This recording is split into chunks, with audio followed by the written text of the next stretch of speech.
We made it to the daunting hole 18, 720 feet.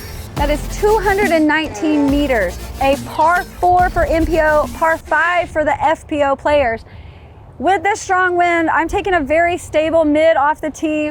I typically take a fairway, sometimes even a mid when it's not windy. But there's OB, like every other hole, there's OB all the way up to the basket. We've got a pond on the right, a little bit short, and then past this sidewalk, which is safe, is another pond. OB lines and a green all the way up to the basket.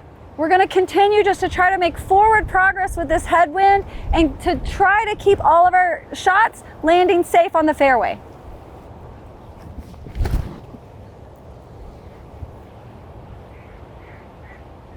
So I kept my shot nice and low. That's exactly where I wanted. It's not very far, but that's okay because it's safe. You have to watch with these strong crosswinds. If I would have came in at an angle and that disc would have hit, it's almost like it gets re-thrown in this strong of a wind. So you have to be very careful getting any kind of skip or angles coming in with the strong winds coming across the fairway. Anywhere right in here is actually a really good placement shot for the next one. The next one I can get a little bit more aggressive. The fairway opens up a little bit more. I'm just gonna have to be very careful that the stable disc that I'm gonna throw doesn't hyzer off too much into this pond. I'd rather it kind of flex out and land up onto that right side of the fairway.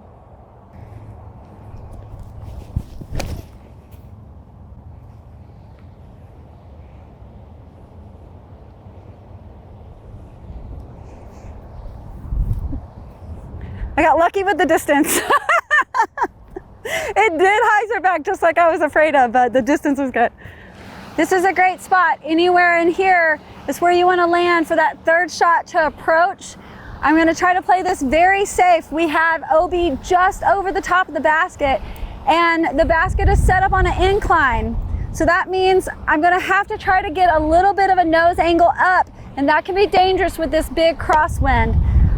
You can even try skipping it up. I may even practice a forehand, even though that's not my favorite shot. It's nothing I excel at. It does play in a little bit better for this approach. So I may practice all three.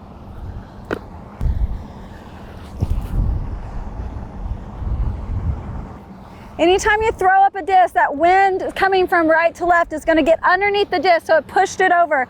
So if I could have kept that a little flatter, the forehand might have worked.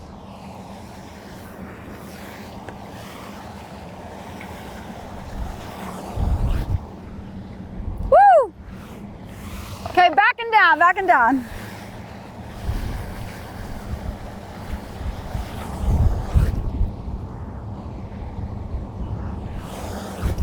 No, turn, right there. So trying to play that wind, throwing it up, that wind's gonna push it a little bit to the right, and so that's gonna leave me a tailwind instead of a headwind putt back at the basket. So trying to keep it low on the left side, that putter is gonna push a little bit more to the right at the basket for me.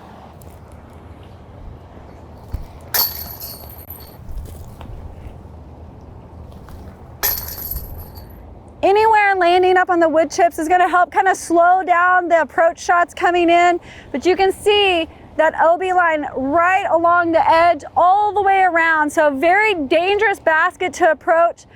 Landing right in here, hopefully leaving you with that nice short putt for birdie to finish. Thank you for tuning in to Pulsea Disc Golf Academy.